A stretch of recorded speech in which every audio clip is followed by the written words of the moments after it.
बस प्रियंका, तू मेरी इतनी सी हेल्प कर दे यार। तू तो जानती है ना ये असाइनमेंट मेरे लिए कितना इंपॉर्टेंट है। मुझे आज ही मॉडलिंग के लिए फोन आया और मैं ये चांस मिस नहीं कर सकती। नई नवेली दुल्हन लगातार अपनी बेस्ट फ्रेंड प्रियंका से उसकी बात मानने के लिए कह रही थी। लेकिन स्वाति, अगर किसी को इस बारे में पता चल गया तो? किसी को कुछ पता नहीं चलेगा। अभी तक उन लोगों ने मेरा चेहरा नहीं देखा है। हमारे यहाँ रिवाज है कि जब तक लड़की बहू बनकर घर नहीं आती, ससुराल वाले उसका चेहरा नहीं देख सकते। बस 10 दिन की बात है, जब तक मैं वापस नहीं आती तो घूंघट में रहना। प्रियंका को कुछ समझ नहीं आता और वो हाँ कर देती है। स्वाति उसको अपनी शादी का जोड़ा पहना देती है और लंबे से घूंघट से उसका मुंह ढक देती है और खुद खिड़की के रास्ते वहां से भाग जाती है। प्रियंका शादी का जोड़ा पहने विदा होकर निखिल के घर आ जाती है। सब इस बात से अनजान थे कि इस घूंघट के पीछे स्वाति नहीं बल्कि प्रियंका है। शादी की रात निखिल प्रियंका से, अरे अब कमरे में भी घूंघट ही करोगी क्या? आज तक मैंने आपका चेहरा नहीं देखा, बस आपकी खूबसूरती की तारीफें ही सुनी है। वो क्या है ना जी, मैंने शादी को लेकर मन्नत मांगी थी कि शादी के कुछ दिनों तक मैं अपने ससुराल वालों को अपना चेहरा नहीं दिखाऊंगी। आपको कोई प्रॉब्लम तो नहीं है ना जी? मैं आपको किसी भी चीज के लिए फोर्स नहीं करूंगा। अगले दिन निखिल ने सबको प्रियंका की मन्नत के बारे में बता दिया। फिर उसकी माँ कमला प्रियंका से बोली, लेकिन बहू, इस घूंघट के साथ तू खाना कैसे बनाएगी? कुछ तो दिखाई नहीं दे रहा तुझे। आप फिक्र मत कीजिए माँ जी, मैं खाना बना लूंगी, मुझे कोई परेशानी नहीं होगी।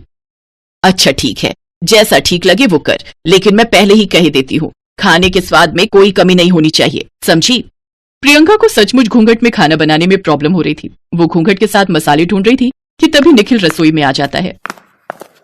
आप परेशान मत होइए, मैं आपको मसाले निकाल कर दे देता हूँ। वैसे भी इस घूंघट में आपको कुछ दिखाई नहीं दे रहा होगा ना?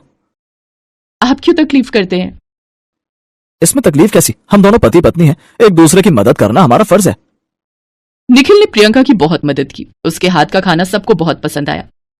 इस घूंघट के साथ भी तूने बहुत अच्छा खाना बनाया है बहू, लेकिन आखिर कब हमें तेरा चेहरा देखने को मिलेगा? तेरी इस मन्नत के कारण अभी तक तेरी मुंह दिखाई भी नहीं हुई है। बस कुछ दिन और माँ जी, फिर आपकी बहू वापस आ जाएगी। वापस आ जाएगी मतलब? मेरा मतलब है इस घूंघट से बाहर आ जाएगी। अच्छा अच्छा, निखिल तू भी खाना खा ले। आप सब खाओ माँ, मैं इनके साथ बाद में खा लूंगा। सबको खाना खिलाने के बाद निखिल अपने और प्रियंका के लिए एक ही प्लेट में खाना रखता है और उसे खिलाने लगता है। ये लीजिए, मैं आपको खाना खिला देता हूँ। घूंघट में आपको ठीक से दिखेगा नहीं ना? निखिल की अच्छाई देखकर प्रियंका उसे पसंद करने लगती है, लेकिन वो जानती थी कि निखिल और ये ससुराल कभी उसके नहीं हो सकते, क्योंकि 10 दिन पूरे होते ही स्वाति यानी इस घर की असली बहू वापस आ जाएगी। ऐसे ही 10 दिन पूरे हो गए। प्रियंका ने स्वाति को बहुत फोन लगाया, लेकिन उसका फोन लगातार बंद आ रहा था। देखते ही देखते 1 महीना बीत गया, लेकिन स्वाति वापस नहीं आई। इससे साफ जाहिर हो रहा था कि वो इस शादी से भागना चाहती थी। ये तूने ठीक नहीं किया स्वाति, तू नहीं जानती तूने कितना अच्छा जीवन साथी खो दिया। अब मैं क्या करूं? मैं निखिल जी को अकेला नहीं छोड़ सकती, वो बहुत अच्छे हैं। फिर प्रियंका ने एक बड़ा फैसला लिया और वो निखिल की पत्नी बनकर उसी घर में रहने लगी। अब उसने घूंघट भी हटा दिया और निखिल और उसके परिवार की जिम्मेदारियों को संभालने लगी। सब कुछ अच्छे से चल रहा था।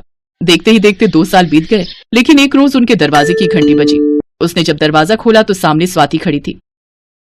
तुम यहाँ क्या कर रही हो? वो भी 2 साल बाद? क्यों आई हो अब यहाँ? क्यों? मैं अपने ससुराल भी नहीं आ सकती क्या? मैं तुम्हारे सारे सवालों का जवाब दूंगी, लेकिन पहले मुझे अंदर तो आने दो।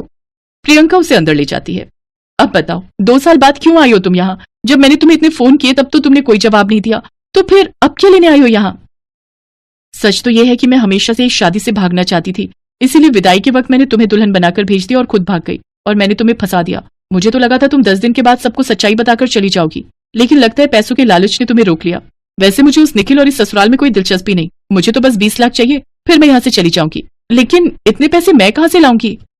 3 दिन में मुझे पैसे चाहिए, अगर नहीं मिले तो मैं सबको सच सच बता दूंगी।